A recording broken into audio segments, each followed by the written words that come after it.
What's up YouTube, capital G here, talking about Designator from the Grave in this video, and it's very rare on this channel. It happens very seldomly that I actually go back and make a separate video that is specifically about a card that I've already talked about. Generally, when I do kind of like a card review, I try to get all the information in that video. It's one of the reasons why I try to look at a card and think about some of its applications. I do have knee-jerk reactions from time to time. In fact, I had one with Designator from the Grave, which I talked about in my review, but generally I like to get everything in that first review so you guys don't have to watch 5 videos about the same card. I like to talk about the competitive applications, whether the card is ultimately good, what I like about it, what I don't like about it, you know, some of the cards that it can be useful against in the meta, how you can use it in certain decks if it's not like a competitively viable card, but it's a card that could be used in like a fun deck, maybe table 500 or a low tier for life deck. I'll talk about that deck, maybe something like Light Up Second, how it's super good in Super Heavy Samurai, although I did omit that card is actually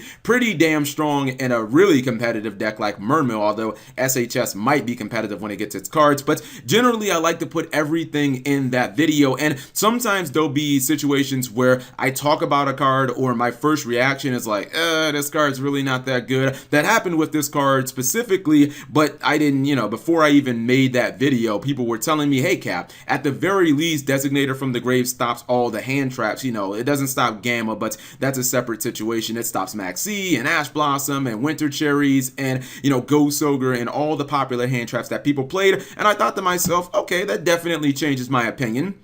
The fact that you can use it against something like Maxi that, you know, your opponent can generally play without you really having to play anything. You go in the draw phase, you go in the standby phase, your opponent just throws down the Maxi. You a lot of times don't even get a chance to respond to that if you're going second unless you have something like a Gamma. This card can stop that, and I thought to myself, okay, well that probably is going to make this card at the very least side deck worthy, especially if something happens crazy where like Konami starts moving Maxi upwards on the ban list. And you know, this card could be even better. And then I started thinking about the card in my own right, and I was like, well, wait a minute, it's not just good against hand traps, but the fact that it banishes the card and the fact that it negates the effect of the monster means that it's sort of like a better version of DD Crow. If your opponent has a Seer or a Graph or a Dante they're trying to activate in the graveyard, if your opponent, you know, drops Dragoons in the graveyard, you can go ahead and you can banish that monster, and then you don't have to worry about that monster activating for the rest of the turn. So in my review of this card, I actually was overwhelmingly positive about it, but it's gonna sound kind of crazy. I actually believe that I undersold this card, and I'm going to go as far. People are probably going to think this is the epitome of hyperbole.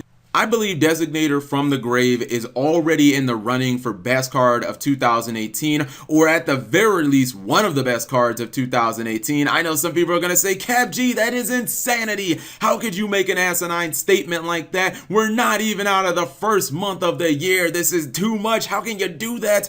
I really believe that because I looked at this card and I think I just kind of had a crazy moment last night where I finally saw the full potential of this card. It's kind of like, you know how in Dragon Ball Z, Goku was the only person who saw that Gohan had that extreme power inside of him that he could actually beat Cell, and when he first said it, it sounded crazy. It was like, wait a minute, what?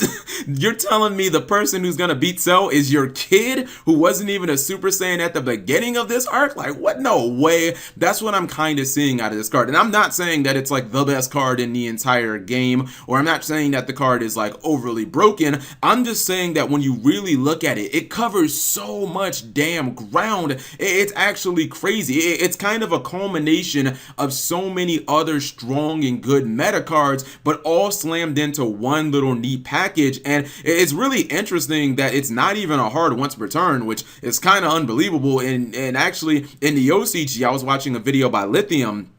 A lot of people are like main decking 3 copies of this and they're side decking 3 copies of this. And I'm going to tell you guys basically an experience that I had last night on my live stream that drew me to this conclusion where a lot of you guys are going to be like, duh, Cap G, maybe I'm just oblivious to the full potential of cards, right? So here's the situation. I was playing Altergeist and I was playing against Crystron. And Crystron is kind of like one of those funny decks where you know it's fairly competitive, but it's a deck that you half the time don't really take seriously. Hell, if I play with Altergeist, I'm pretty sure a lot of you guys would feel the same way about that. You're like, this cute little table 500 wannabe trap chicks deck, it don't have no good plays. I completely understand how the Christian player was probably looking at me and thinking, you don't know any of my cards and you don't know what the fuck to stop, because that's what I kind of feel like when I'm playing Altergeist against most people. And for the most part, when it comes to Christian, because I struggle with decks like this, I kind of know what only the extra deck cards do. Like, I know they're all kind of like Trishulas and, you know, Glion Gondar and the other guy, Quandrex or whatever the fuck his name is. Like, you gotta stop those because they like banish all your monsters and they banish all your spells and traps. And Christian Needle Fiber is just, it's accepted to just be like one of the most broken Link monsters in the game.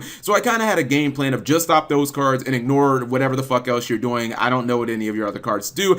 So it's the mid to late game. I have absolutely no cards on my field, and I have a copy of Altergeist Conquery in my hand and a Spellbook of Knowledge. So obviously both of my cards are absolutely dead. I can't really play anything, and I can't summon anything. And he has one of his level 9 Crystron Synchros on the field. He has one card set, and then he has one card in hand. And I'm like, all right, I feel pretty decent. I know that obviously I have to top deck something good, or I'm going to absolutely get wrecked. And I top deck the perfect card. I top deck Altergeist Marionetta, and if you don't know what that card does, it's basically like Traptrix Myrmilio on crack, where I actually looked at the game state and I was like, I'm about to just win the duel because I got this one card specifically, and I'm going to end up going +3 at the end of my turn, because what I was going to do was I was going to summon Marionetta. Marionetta gets a trap card from your deck, one of your Altergeist traps, and it puts it on your field, so that's your +1, and then she can actually tribute herself and she can summon a Miluseek, an Altergeist Miluseek from my graveyard.